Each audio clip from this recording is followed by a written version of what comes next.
Muy buenas noches y gracias por acompañarnos de nuevo a esta emisión de Mujeres sin Filtro. Ustedes hacen parte de este espacio a través de las pantallas de Univalle TV. Lo que queremos es que ustedes generen opinión acerca de los temas que vamos a tratar. Le doy la bienvenida a mi compañera Sara Arboleda. Sara, buenas noches.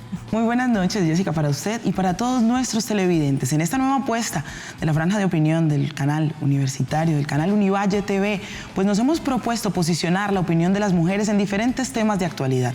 Por eso, hoy vamos a tener dos invitadas muy especiales, Jessica, para tratar un tema que definitivamente viene en constante crecimiento porque cada vez es mayor la presencia de las mujeres en cargos de poder, en cargos directivos. Y eso definitivamente está cambiando las pautas en el mundo, Jessica. Claro que si usted ya daba la introducción acerca de nuestro tema, y es que se trata de este fenómeno social que ha venido creciendo a lo largo en nuestro país, y es la participación femenina en diferentes espacios, en diferentes actividades sociales, económicas y políticas, sobre todo en especial acerca de estos cargos de mayor jerarquía. Por eso los invitamos a que hagan parte de este espacio a través de nuestras redes sociales como M Sin Filtro TV. Claro que sí, Jessica, porque además todo lo que está pasando ha motivado el debate y sobre todo el desarrollo de acciones que buscan la igualdad de las mujeres, mitigar todas esas injusticias a las que hemos sido sometidos en diferentes aspectos de nuestra vida profesional. Pues para eso y mucho más queremos invitarlos a que se conecten con nosotros y a que veamos el siguiente informe.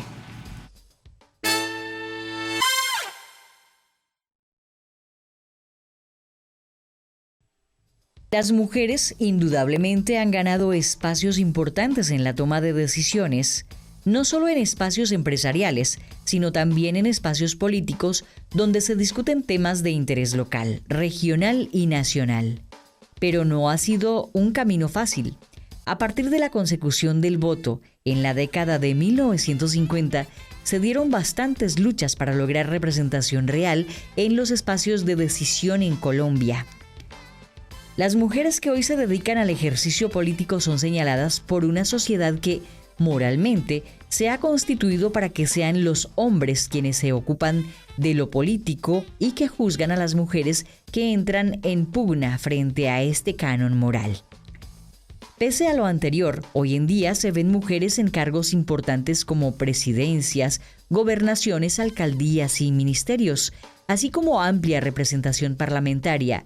Esto, en consecuencia, es fruto de no caer en el tradicionalismo masculino, sino trascender hacia la paridad representativa.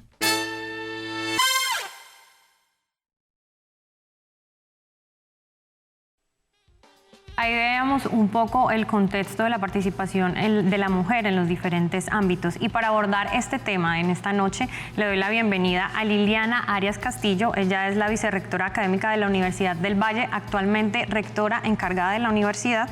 Es médica y cirujana, especialista en medicina familiar de la misma universidad, con múltiples estudios posgraduales en el exterior. Es investigadora y directora del Grupo de Investigación en Salud Sexual y Reproductiva de la Universidad del Valle. Una hoja de vida muy completa. Bienvenida, doctora Liliana. Muchas gracias, buenas noches para ustedes y para toda la audiencia. Sara, por su lado, ¿quién Bueno, tiene? yo le doy la bienvenida a Yerili Polanco Uribe. Ella es comunicadora social que se desempeña en el campo cinematográfico desde la producción, la docencia y la investigación. Actualmente hace parte del equipo de la dirección artística del Festival Internacional de Cine de Cali, FIC Cali, y es la coordinadora general de la Cinemateca del Museo La Tertulia. Dentro de los trabajos más destacados de Yerili a nivel nacional e internacionalmente se encuentran El Vuelco del Cangrejo, La Sirga, Siembra, entre otros. Además, estrenó en el año 2017 en el Festival Internacional de Cine de Cali su trabajo como directora, que se lleva como nombre Entre Vientres, y ha producido también los documentales Si lo ve un niño y Un buen perdedor. Bienvenida, Yerili. Bueno, muchas gracias por invitarme y a ser parte de este programa. Tenemos unas invitadas con una hoja de vida, como ya decíamos, muy completas, pero pues adicional a lo que ya hemos mencionado, Sara y yo, queremos conocer un poco ustedes cómo llegan a estos cargos para hablar de este tema que es la participación de la mujer en diferentes ámbitos. Iniciamos con usted, doctora Liliana. ¿Cómo llega actualmente al cargo que tiene y cómo fue todo ese proceso para poder ser lo que es hoy? Bueno, yo podría decir que empecé a ejercer liderazgo desde mi colegio. Y cuando ingresé a la universidad habían muchos temas para que uno pudiera participar. El tema de la educación médica, el tema del compromiso social y responsabilidad que como médica tenía en ese proceso de formación.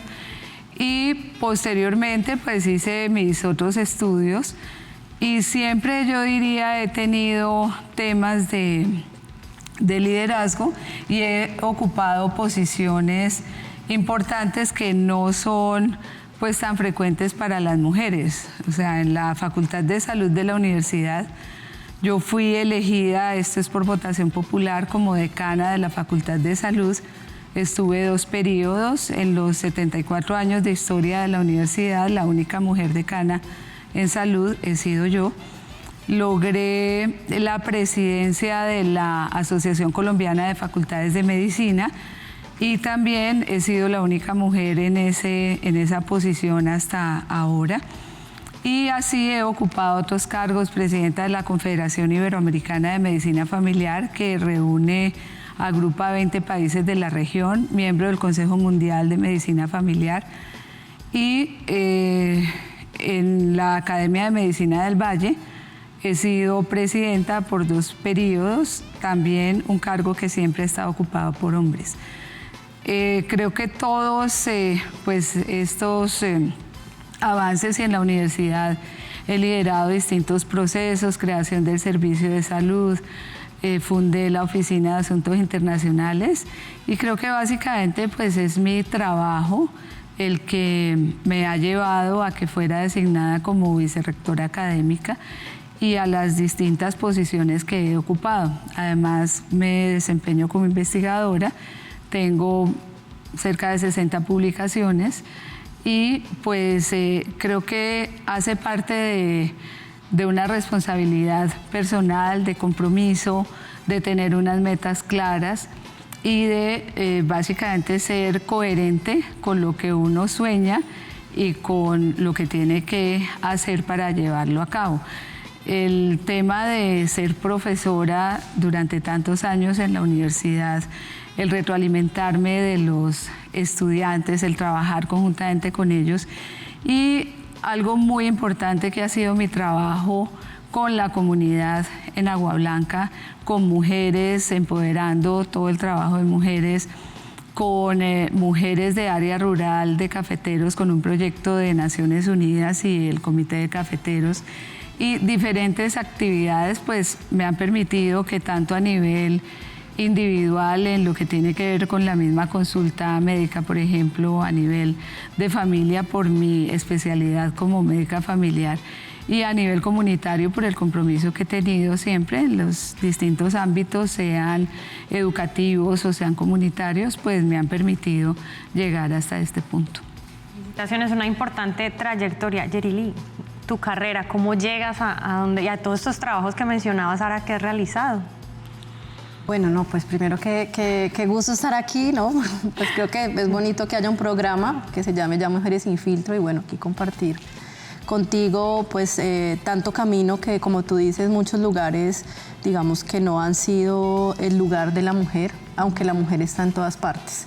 Entonces hay como la paradoja y la contradicción un poco también de las dinámicas sociales. Ya entrando pues como en mi experiencia, creo que me gusta mucho la palabra que utilizó ahorita. ¿Me recuerda su nombre? Liliana. Liderazgo, sí, porque creo que también ha sido como una de mis características también desde que estaba en el colegio. Siempre quería como liderar, armar los grupos, desde armar la cosita más pequeña en el salón, yo alzaba la mano, yo quería hacerlo. Y eso te va dando herramientas que parecen muy simples, pero te va dando como esa capacidad de planeación, de organización, de saber contactar y conectar con la gente, y eso es lo que hace parte como del liderazgo. Entonces, pues como que eso ha estado muy como en mi vida en general. Y también pienso que hace parte como del trabajo que uno hace con pasión y como con gusto, ¿no? Entonces, pues creo que en el caso de Liliana lo veo, o sea, es como también ese trabajo y ese trasegar que hace que de alguna manera se llegue a esos escenarios con esa visibilidad, pero eso no es gratuito.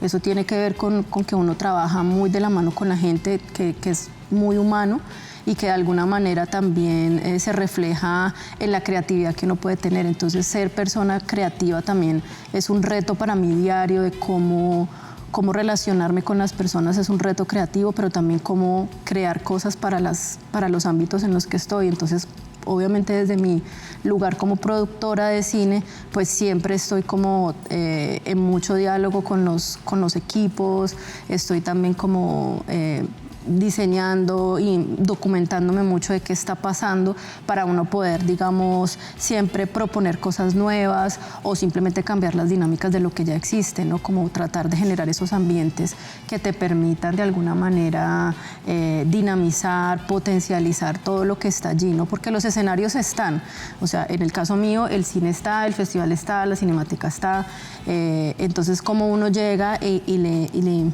pone como esa energía vital de uno para lograr que todos estos escenarios pues tengan como ese sello personal también de uno, que es finalmente lo que te hace, digamos, como líder y como persona, que la gente confía en ti, porque finalmente eso es lo que está detrás de eso, que la gente confía en uno y sabe que uno puede tener mucho compromiso y sacar adelante pues como todas las cosas en las que se involucra.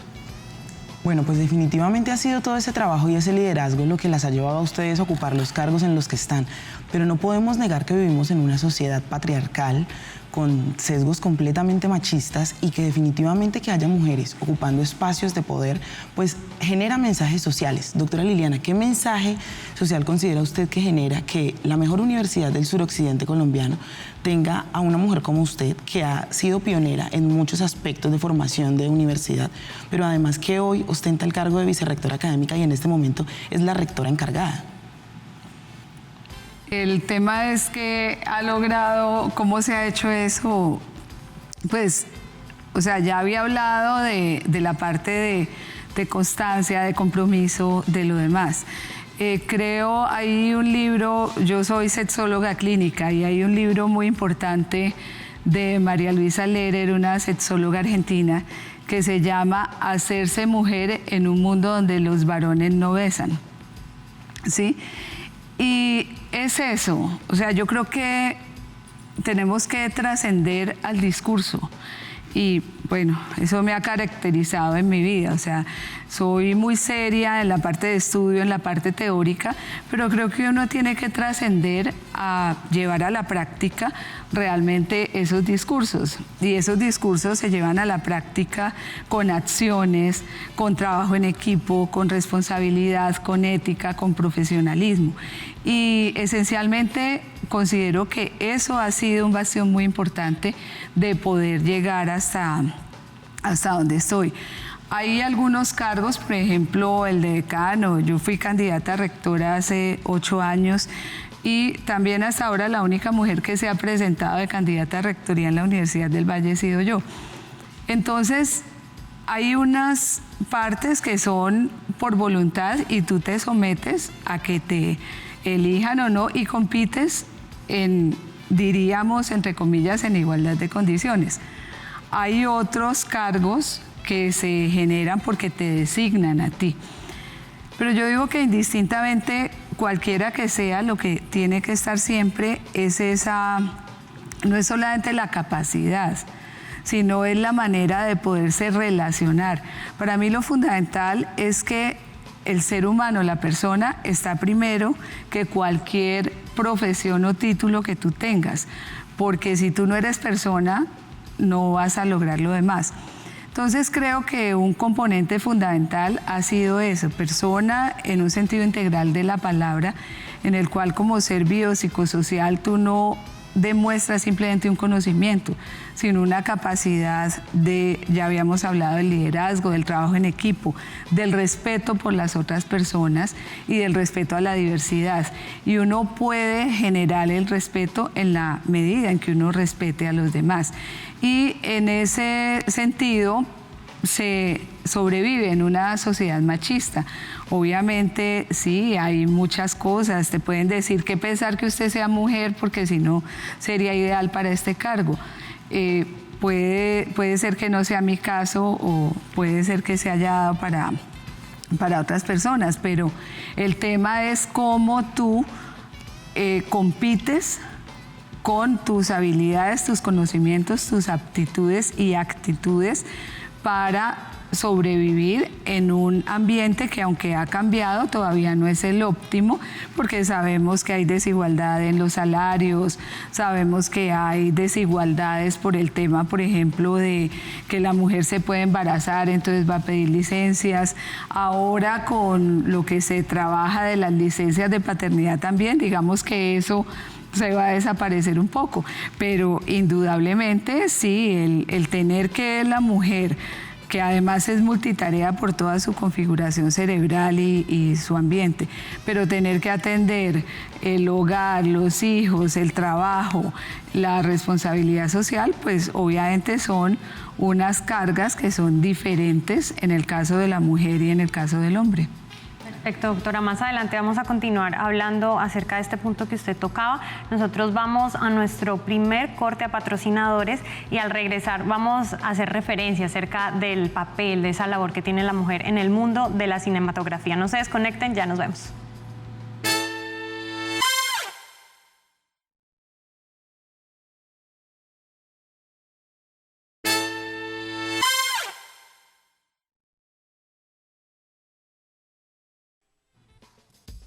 Continuamos en esta emisión de su programa Mujeres sin Filtro. Hoy, como siempre, tratando un tema de actualidad para la sociedad colombiana. Estamos aquí con dos expertas quienes nos están ayudando a revisar, pero sobre todo a posicionar conceptos al respecto de lo que es la representación de la mujer en los espacios de poder y cómo todo esto empieza a transformar nuestra sociedad a partir del liderazgo y sobre todo del esfuerzo y la tenacidad de mujeres como ellas que se han empeñado por hacer carrera y llegar a cargos directivos.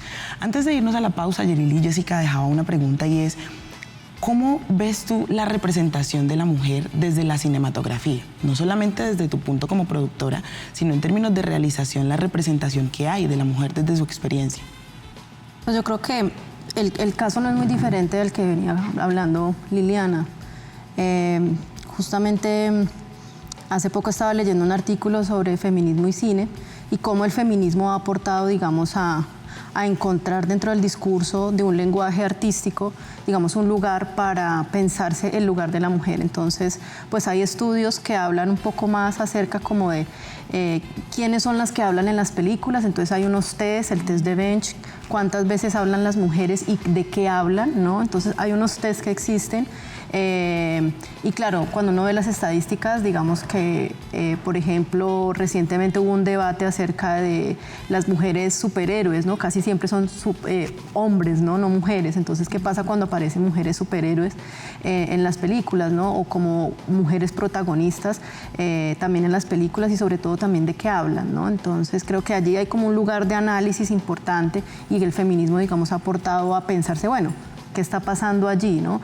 Ya hay otro lugar también que está muy, digamos, bueno, es un lugar como con dos aristas, que es un debate muy reciente cuando hubo el movimiento del Me Too, que aparecieron, digamos, todas estas cosas de los acosos, ¿no? De todo esto que aparece finalmente como afectando la integridad de nosotras como mujeres, por ese lugar también, digamos, biológico que nos hace diferentes con los hombres y de cual también históricamente también ha pasado mucho ese lugar también de sometimiento y de silenciamiento. Entonces, como que a partir del Me Too también hubo como o sea, el cine no volvió a ser el mismo, digamos, después de ese movimiento social y ya empezar, digamos, a escuchar muchas más, digamos, denuncias acerca, digamos, de estas prácticas que son, pues, unas prácticas bastante tristes porque muchas mujeres, no solamente, digamos, actrices, sino productoras en diferentes tipos de cargo, pues también sufrieron eso.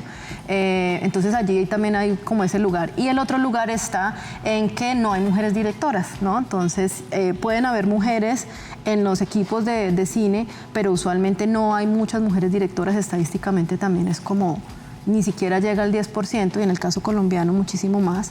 Entonces también eso es como otro debate y otro punto importante como de reconocimiento de qué pasa en el sector, ¿no? Entonces encontramos ahí ese primer vacío, muy pocas mujeres cineastas en relación, digamos, a todo el ramillete que pueda haber de hombres, o mujeres en otros tipos de cargo, ejemplos, fotógrafas, directoras de arte, sonidistas, editoras.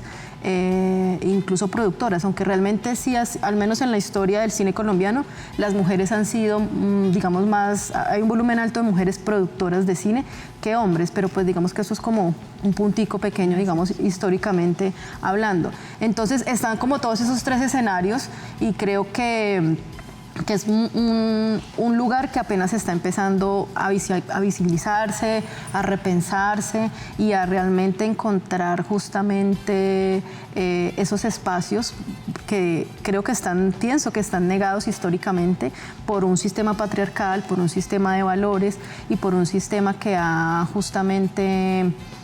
Sí, puesto a la mujer, y la mujer también es cómplice. Yo no quiero decir que el sistema solo lo hace, yo creo que nosotras somos muy cómplices. Yo me considero cómplice también de muchas de esas prácticas y que a la medida en que uno va estudiando, va creciendo, va teniendo experiencias, va siendo más consciente. Yo creo que todavía nos falta muchísimo, como mucho más de trabajar internamente cada una eso para que se abran más puertas, digamos, para futuras generaciones.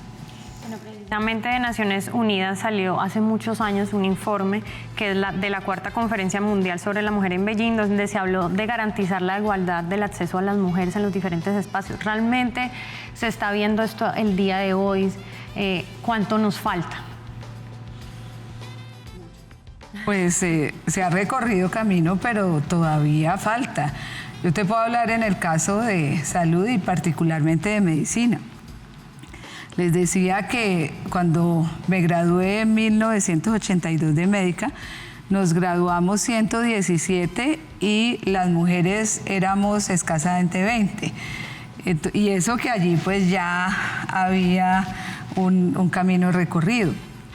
Pero después pasó un tiempo y ahora la salud está feminizada en términos generales y a nivel del mundo. Y algunas especialidades médicas se han feminizado, pero el terreno, yo recuerdo cuando se presentó para hacer residencia la primera egresada nuestra para hacer cirugía general, para hacer neurocirugía, para hacer ortopedia y traumatología. O sea, eso era una cosa pues traída de los cabellos, y definitivamente algunos de los profesores que tenían que ver con el ingreso en la parte de entrevistas, pues no concebían que una mujer se atreviera a ser ortopedista y traumatóloga, por ejemplo. ¿Qué pasa? Cuando yo soy decana, yo tengo que ver, y obviamente como jefe de toda la facultad, pues los profesores, no solamente de medicina, sino de todas las áreas, odontología, somos 7 escuelas, pero con profesores, con algunos, ellos tenían dificultad y me lo confesaban, me decían, pero es que Lilianita, si usted fue mi alumna, o sea, ¿cómo es que usted me va a mandar ahora? ¿Sí? Entonces se te dan, algunos son capaces de reconocerlo y de hacer su trabajo para cambiar, y les cuesta, pero lo hacen. Pero otros simplemente no tienen ningún interés de hacer ningún trabajo para cambiar. Consideran que deben ser mandados por un hombre. Y allí hay otro tema y tiene que ver con la permisividad de las mismas mujeres también. Cuando estás en estos cargos directivos, muchas veces quien más te hace la guerra, quien más te cuestiona o trata de hacer, la crítica siempre es bienvenida, constructiva, pero hay mucha crítica destructiva de parte de las mismas mujeres. Y ese es un fenómeno que se da pues bastante frecuente. Yo diría que en los distintos ámbitos en los cuales las mujeres se desempeñan. Pero hay bastantes cosas, o sea, ¿qué cambió y qué cambió en las estructuras de las familias en la segunda mitad del siglo XX? Cambió que la mujer tenía acceso a la educación, el empoderamiento que se da a nivel de la mujer cuando puede manejar su cuerpo, su sexualidad, sus decisiones, con todo el tema de los derechos sexuales y reproductivos y la Conferencia de la Mujer en Beijing. Y a partir de la década de los 60, los anticonceptivos, que hacen que la mujer sea dueña de su cuerpo y de su fecundidad. O sea, esto trae una serie de cosas por las cuales los hombres ya empiezan al menos a pisar un poquito más pasito, en el sentido de que si no estoy bien, yo no me tengo que quedar contigo toda la vida para que me des para el pan y la leche para mis hijos.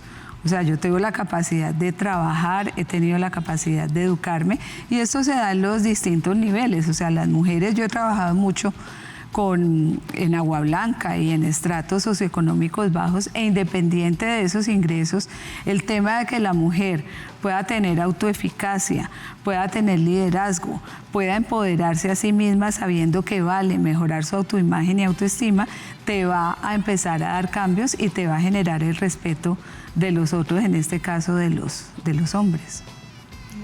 ¿Cuál es tu opinión frente a lo que hacíamos referencia de lo que comentaba la doctora Liliana? No, pues la paridad no existe. Por eso existe como política y como programa de todas estas instituciones que se encargan de pensar eso y desde los gobiernos también, ¿no? En el caso del cine no existe paridad.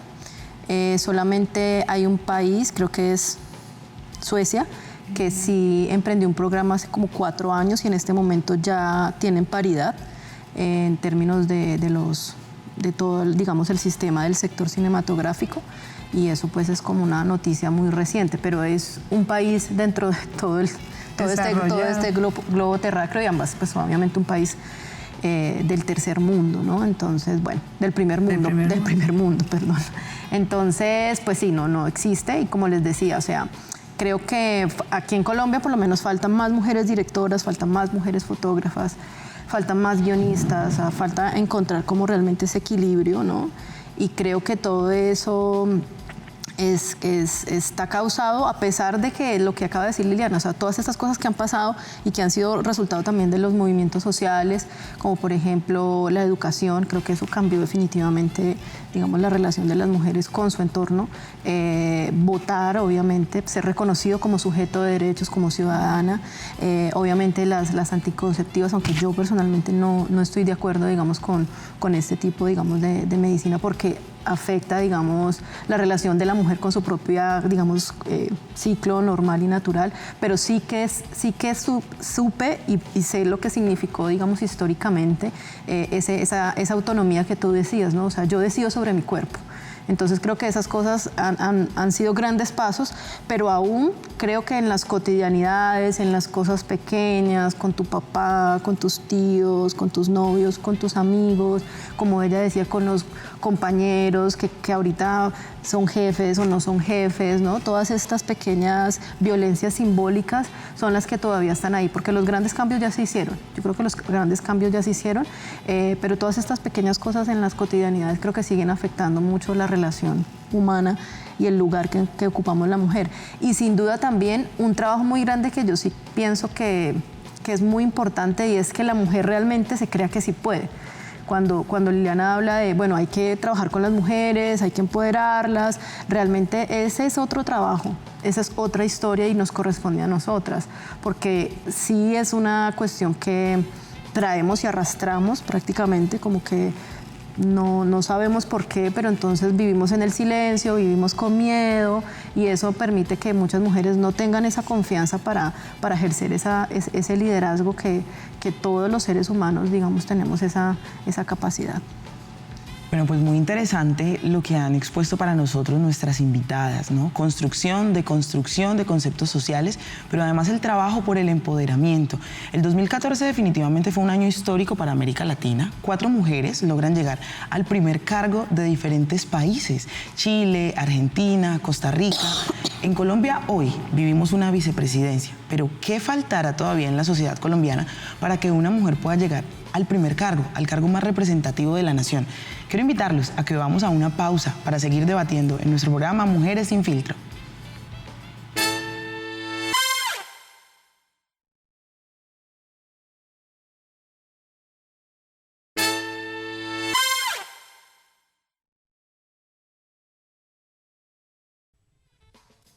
Gracias por continuar con nosotros en Mujeres Sin Filtro. Los invitamos para que ustedes también hagan parte de este programa y nos cuenten qué piensan acerca de la representación de los cargos de la mujer a lo largo de la historia en @msinfiltrotv. Antes de la pausa a patrocinadores, Sara dejaba una pregunta en punta y es el tema de qué nos hace falta para llegar al primer cargo, porque ella hacía referencia a ella que en el 2014 fue un año muy importante para América Latina con 4 presidentas. Este año Colombia tenemos una vicepresidenta, pero ¿qué nos hace falta todavía para continuar y para que tengamos la primera mujer presidenta? Yerili, en tu caso, ¿qué piensas que hace falta?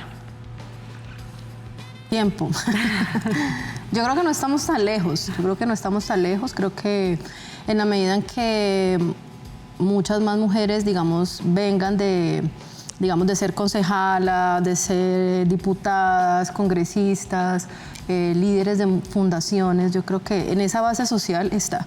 Y creo que cada vez hay más mujeres y en la medida en que estas mujeres pues van desarrollando como su trabajo y dando como esa confianza, pues creo que vamos a llegar. Yo creo que es tiempo, yo creo que es cuestión de tiempo. No sabría decirte si en el próximo periodo, por ejemplo, aparezca una mujer que tenga ese liderazgo y que el pueblo, porque realmente se tiene que hablar del pueblo, es el que vota, en general tenga esa confianza. Pero yo no pienso que estemos tan lejos, pero sí hay que seguir, digamos, trabajando, hay que seguir justamente en estos pequeños cargos, porque yo creo que las cosas pequeñitas son las que mueven las cosas grandes. Entonces, en esos liderazgos, digamos, escoger alcaldesas, escoger gobernadoras, o sea, en esos lugares, y esas mujeres son las que cada vez pues van a tener esa experiencia, porque tampoco tú puedes llegar a un cargo, como en el caso de la doctora Liliana, tú no puedes llegar a ese cargo sin haber pasado todo lo demás. Uno sí tiene que tener unos caminos y uno tiene que conocer muy bien la trocha para saber cuando estás mirando estratégicamente todo tu terreno, tú sepas cómo se mueve. Entonces, si la ciudadanía también apoya esos liderazgos de mujeres en estos cargos, pues creo que también con el tiempo vamos a tener una mujer presidente. Yo no creo que estemos lejos, pero hay que seguir confiando en estos pequeños liderazgos que a medida que pasa el tiempo pues van a crecer.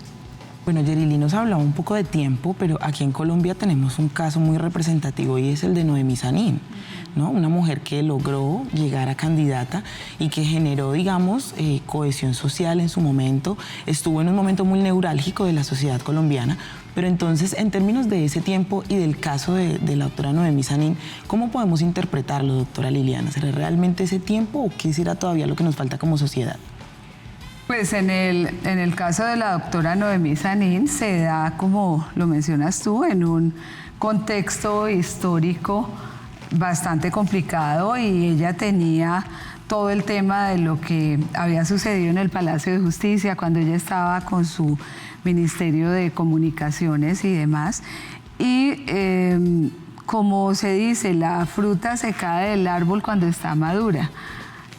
Seguramente allí faltaba todavía proceso con la gente, proceso en el entorno, porque ella es una persona que reúne y en ese momento reunía todas las condiciones para ser presidenta, pero digamos que la comunidad no estaba todavía preparada, porque, allí juegan varios factores. No es solamente lo que yo doy y propongo, sino lo que la gente quiere recibir en ese momento. Y yo diría que lo que pasó allí es que no era el momento de contexto para esa situación. Perfecto, doctora. Usted ya hacía referencia al inicio del programa acerca de lo de la maternidad, este punto de quiebre que hay entre hombres y mujeres y que de una u otra manera empieza a afectar a la mujer cuando está realizando alguna carrera. ¿Qué reflexión podríamos dar y ampliar un poco más acerca de lo que ya mencionaba? Bueno, esto parte de un tema en el cual a la mujer y la cultura occidental la han criado para que tenga hijos y para que la maternidad sea su punto máximo de realización. Entonces, parte de lo que se hace y de lo que se trabaja con las mujeres es que aprendan a identificar y a convencerse de que su integridad como mujeres está dada no por una maternidad, porque en primer lugar, son decisiones propias, ¿sí? No todo el mundo considera, y lo vemos ahora en lo que pasa con los jóvenes, tanto hombres como mujeres, en lo que planteaba Bauman como la sociedad líquida y el amor líquido. O sea, no hay tiempo para esos compromisos, no hay tiempo para las continuidades, así como en el comercio, digamos, todo lo hacen desechable. Los jóvenes también consideran que las relaciones son desechables, entre comillas, o sea, que no tienen que durar. Entonces, un punto importante, la maternidad es una elección, debería de ser una elección. No lo es en muchos casos, porque tenemos cerca de un 50% de embarazos no deseados. Entonces, allí se conjugan otros factores, pero digamos en lo concreto, del rol de la maternidad se puede ejercer, o sea, uno puede llevar su maternidad si así lo desea, y se organiza en los tiempos. El tema de permanecer todo el tiempo con un hijo o con una hija, con una calidad que no es la mejor o en unas condiciones que no son las ideales, puede ser más dañino que tener menos tiempo, pero con una calidad y con un sentido y con un propósito. Entonces, allí hay un tema. La organización para mí es fundamental, porque uno sí puede hacer, y depende también cómo estés. No es lo mismo ser cabeza de familia teniendo un hijo para sacarlo adelante, que si tienes una familia constituida, cualquiera que sea su modalidad. Sabemos que ahora las familias no son las ideales que nos enseñaron papá, mamá, hijo, hija, perro y gato. Ahora tenemos familias uniparentales, tenemos familias por adopción, por inseminación, familias homoparentales y maternas. Entonces, el punto es cuáles son las decisiones, y lo que uno trabaja mucho en estos temas es la autodeterminación y la autoeficacia. Es decir, yo tomo mi decisión, pero con un abanico de información y de posibilidades que me llevan a tomar la mejor decisión y hacer lo que quiero con lo que tengo, con lo que puedo y como me proyecto. Entonces yo diría que ese es un tema fundamental. De otra parte, ¿cómo lo trabaja uno preventivamente? Haciendo todo el tema de la educación sexual, pero no esa educación sexual que siempre se promueve, que es cuidado se embaraza, cuidado le transmiten una enfermedad. O sea, no es eso. Es tener la información para una toma de decisiones responsables, para saber que la sexualidad conlleva el placer, que el objetivo no es la maternidad o la reproducción, como nos enseñan en toda la cultura occidental, y que se promovía pues desde el punto de vista de los distintos sectores y desde la iglesia y demás. Entonces, es poder ubicar a las personas en su aquí y en su ahora y en cómo se proyectan. Allí habría pues mucho más que conversar, porque si nos referimos a adolescentes, ellos todavía no tienen su pensamiento abstracto desarrollado, sino que tienen un pensamiento concreto. Entonces uno no puede llegar a trabajar con adolescentes a decirles cómo van a planificar su familia, cómo se ven en 10 o 20 años, porque todavía su desarrollo cerebral no ha llegado a ese momento, sino que son cosas concretas, y de esa misma manera, muy concretamente, uno los tiene que abordar. El tema ya con profesionales o con estudiantes universitarios o con personas que no están escolarizadas, pero que están entre los 20 y 30 años, se aborda de una manera diferente, de acuerdo a sus expectativas, a sus posibilidades, porque desafortunadamente lo que uno se encuentra es que mucha gente asume la maternidad o asume para irse de la casa porque están siendo maltratados, golpeados, porque tienen violencia, o porque les dicen consígase un marido para que le dé la comida, porque aquí no hay para darle la comida. Y eso te lo digo porque lo he investigado y lo tenemos pues en unos libros con resultados de investigación. Bueno, Yerili, en términos de diferentes puntos que ha tocado la doctora Liliana, pero además que nos interesa debatir el día de hoy, es esas maternidades conscientes de decir sí tengo hijos, no tengo hijos, no voy a interrumpir mi carrera profesional porque tenga un hijo, porque no lo veo como algo que frene. ¿Tú cómo ves allí, digamos, en términos del debate y de la construcción reflexiva que estamos haciendo hoy, el papel de la mujer? ¿Debemos entonces distribuir las responsabilidades si tenemos familias constituidas, o si estamos solas, cómo entonces hacer para que eso no se siga viendo como algo que frunce o que tranca el desarrollo profesional femenino? Pues eso es muy complejo, esa pregunta, porque realmente pues es que es como un momento también pienso que de transición. O sea, nosotros de todas maneras como sociedad somos muy jóvenes, o sea, y creo que como sociedades modernas, quiero decir, ¿no? Y con todos los cambios que han habido en este último siglo, entonces yo creo que seguimos como en un momento de transición y creo que es muy complejo todo lo que está pasando, y todavía en unos años es que realmente nos vamos a dar cuenta qué está pasando hoy y qué fue lo que realmente hoy cambió. De lo que sí estoy convencida es de que hay, digamos, posturas, digamos, generaciones atrás, como por ejemplo la de mi mamá o la de mi abuela, tenían ese determinismo. Usted se casa, tiene hijos y cuida la casita. Y no es mujer si uno no tiene hijos, ¿no? Exacto. Pero ya mi generación, yo no pienso eso. De hecho, yo durante muchos años dije, no quiero hijos, no quiero hijos, no, yo, ¿eso para qué? Yo no nací para eso. Pero también entendí que hay una cuestión que es un poco más desde el punto de vista espiritual, ¿no? Y es la relación con el milagro de la vida. Yo sí también, digamos, me puedo poner un poco en ese lado de lo que se llama como el ecofeminismo, que es recuperar esa relación, digamos, con el cuerpo, con la madre tierra, que es, digamos, muchos movimientos sociales también parten desde allí. Entonces creo que también hay otras mujeres que definitivamente no, y de pronto la doctora puede tener aquí también datos específicos.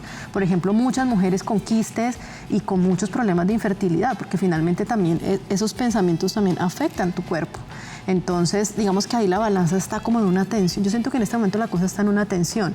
Sigo viendo mujeres que quieren ser mamás, sigo viendo mujeres que no quieren ser mamás, y creo que ambas son válidas. Creo que hay que seguir trabajando todo el tema, digamos, de la protección, de las enfermedades, de todas las cuestiones que tienen que ver con las relaciones amorosas, ¿no?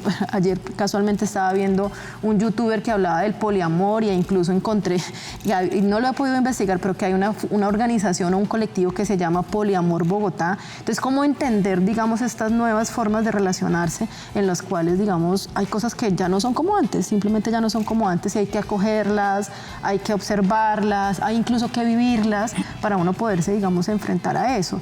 También pienso que al menos desde lo que yo he podido vivir, y por ejemplo tengo dos amigas, 3, 4 amigas del campo del cine, fueron mamás, y ellas bajo ninguna circunstancia pensaron que su hijo iba a ser como un impedimento. El niño, hasta que ellas pudieron, el niño va al set, el niño estaba con ellas en el set.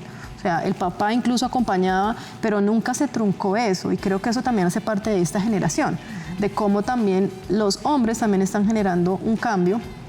Las mujeres ya lo están haciendo, están encontrando un lugar, pero también es necesario que los hombres se repiensen su lugar, porque solas no vamos a poder.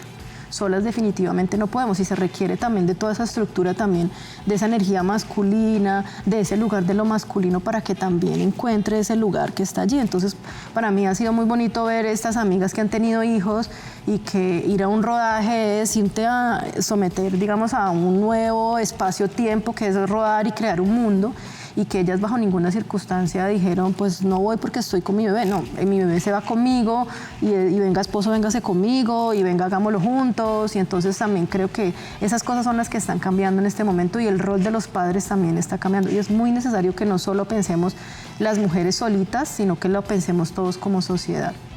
Importantes reflexiones hacen nuestras invitadas el día de hoy con el tema del papel de la mujer, de ese empoderamiento que vamos teniendo y de esos importantes cambios que se van realizando en la sociedad. Vamos a nuestro siguiente corte a patrocinadores, pero al regresar vamos a hablar acerca de la estética, de la imagen que debe tener una mujer, qué tan importante es o no para asumir un rol de poder. Ya regresamos a Mujeres sin Filtro.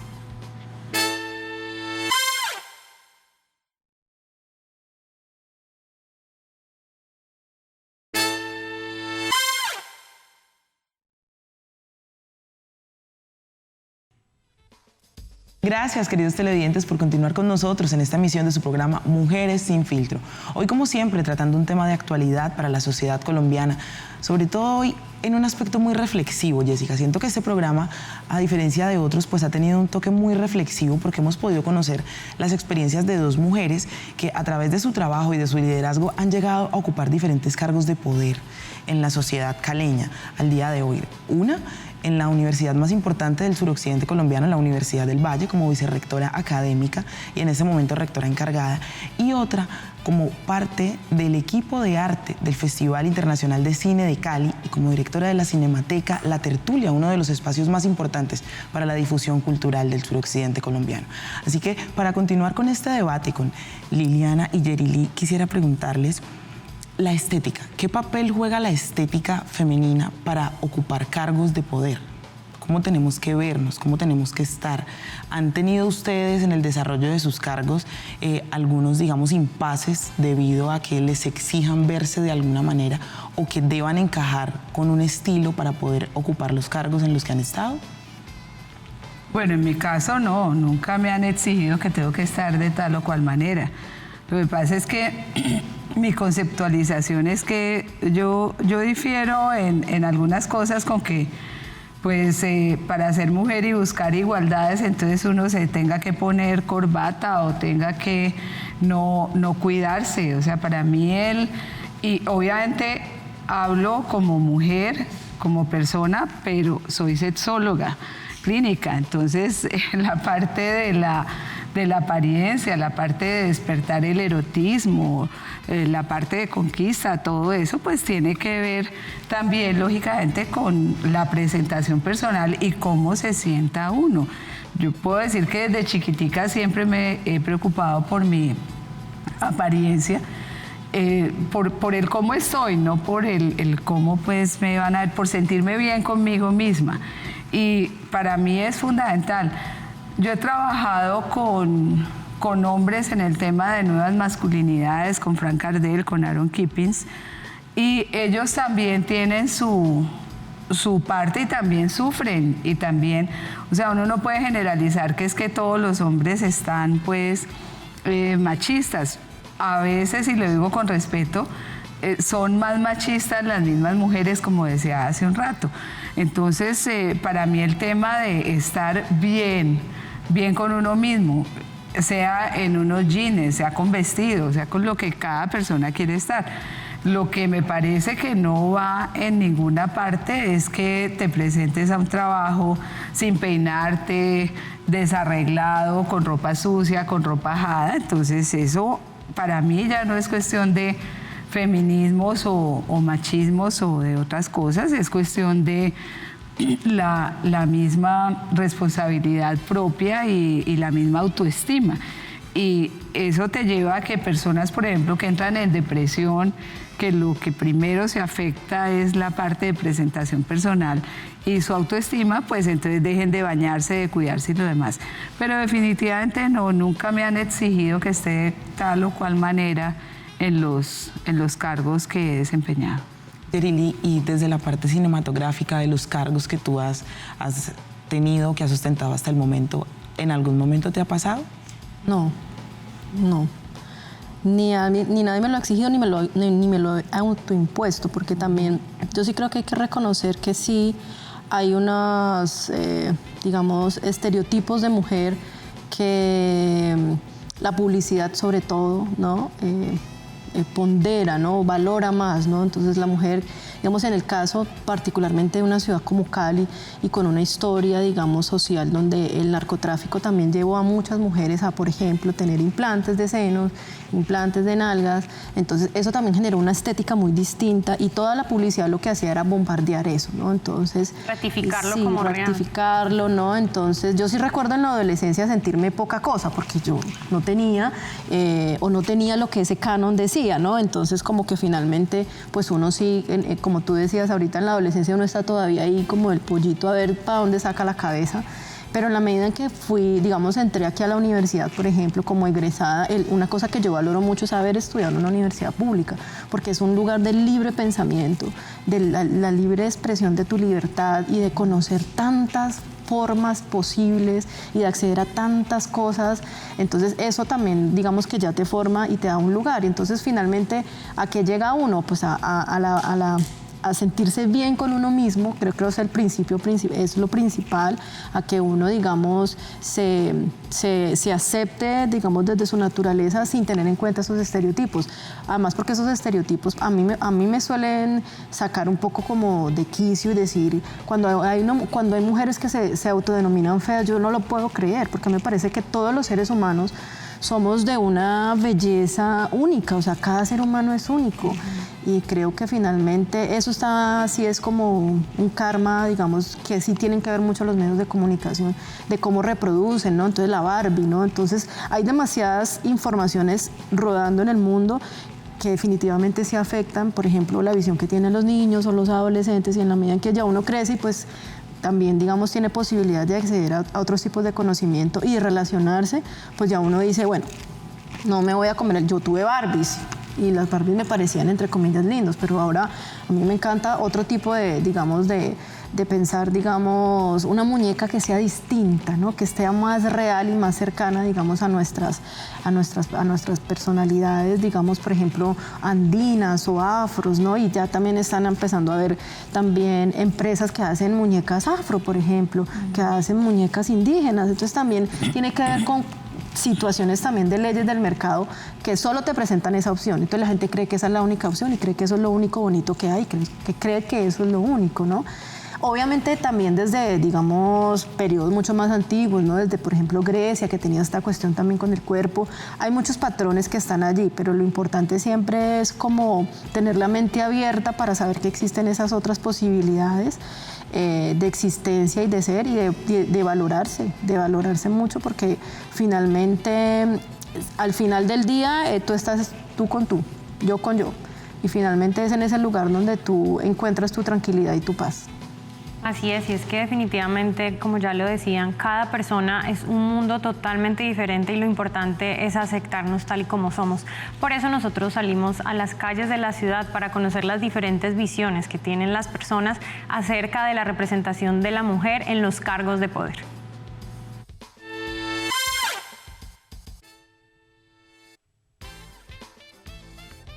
¿Qué opinas sobre que la mujer hoy en día ocupe espacios de participación en el poder?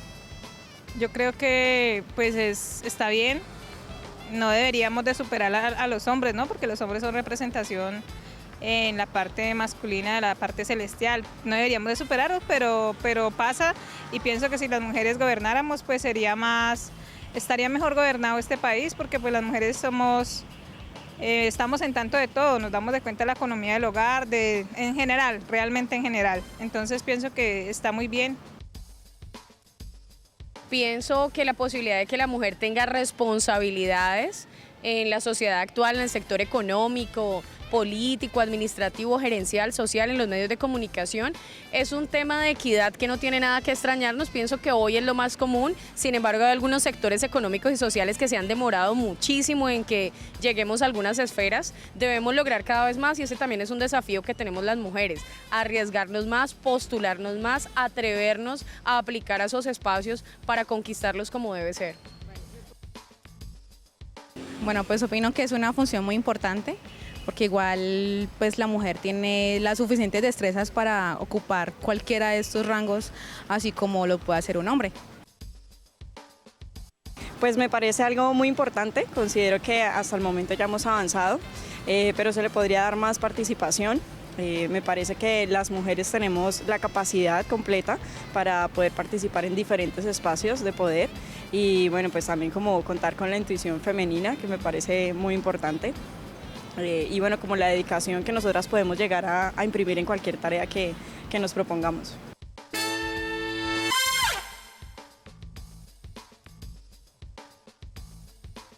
Bueno, pues conocíamos las opiniones que logramos captar en las calles de la ciudad al respecto del empoderamiento femenino. Y me llamaba mucho la atención las opiniones, porque pues uno, definitivamente se reconocen mucho el valor de la mujer y los cambios sociales que hemos tenido. Sobresalieron allí, digamos, algunos estereotipos sociales, pues que definitivamente tendremos que seguir trabajando en ellos y que vamos a tener que generar construcción y deconstrucción. estamos ya cerrando nuestro programa y yo sí quisiera preguntarles, hace un rato Yerili hablaba un poco de las políticas, decías no hay paridad porque hay políticas que buscan que se genere esa paridad. Entonces, en ese sentido, desde el punto de acción de cada una de ustedes, doctora Liliana, la Universidad del Valle está trabajando en una política de género. ¿Cuáles son los retos que como universidad pública tenemos para seguir aportando a este cambio social? Desde el punto de vista de legislación, Colombia es de los más avanzados en Latinoamérica. O sea, he estado en diferentes países y realmente han tomado el modelo de Colombia, Ecuador, muchos otros países. El tema es cómo se aplican. Desde el punto de vista de la universidad sí tenemos una política de género, pero también tenemos un programa que se llama Campus Diverso. Y vuelvo a reiterar, o sea, para mí el género no es simplemente el femenino. O sea, el género también es el masculino y con los hombres también hay que trabajar, porque es que los cambios se van de todas partes, se van dando de todas partes. Y tenemos todas las personas transgénero que realmente se quedan muy en el aire sin la atención, y sea que se vuelvan hombres trans o mujeres trans, son unas dinámicas distintas que hay que abordar. Creo que hemos avanzado a nivel de las universidades en el país, pues tenemos la política. Todo esto implica una serie de protocolos, implica procesos de sensibilización.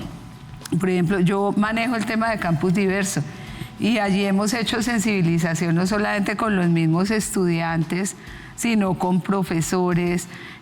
Cuando les hacemos la inducción a los nuevos profesores les damos un área, o sea, está tanto la parte de política de género como la parte de Campus Diverso, por ejemplo. Y trabajamos con las personas de seguridad, o sea, yo me he reunido con las personas de vigilancia para indicarles es que esto pasa, estamos en una sociedad en la cual hay todas estas manifestaciones que han existido a lo largo de la historia, pero que antes no estaban.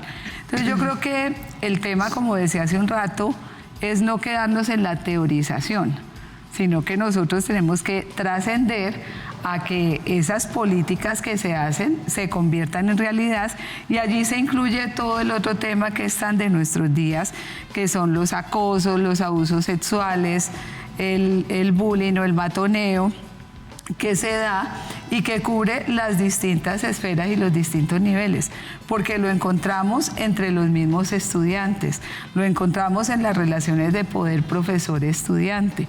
Y esto pues hay que trabajarlo con una visión sistémica que realmente nos permita tener injerencia y tener cambios en todos los niveles. Yerili, de manera breve, esa reflexión final acerca de todo ese trabajo que ya hemos venido hablando, de toda esta transformación y cambios sociales que se han venido desarrollando a lo largo de la historia. ¿Qué podemos decir para continuar con este empoderamiento femenino y sobre todo de seguir ganando esos espacios de poder en diferentes ámbitos que todavía faltan? Pues yo creo que hay que insistir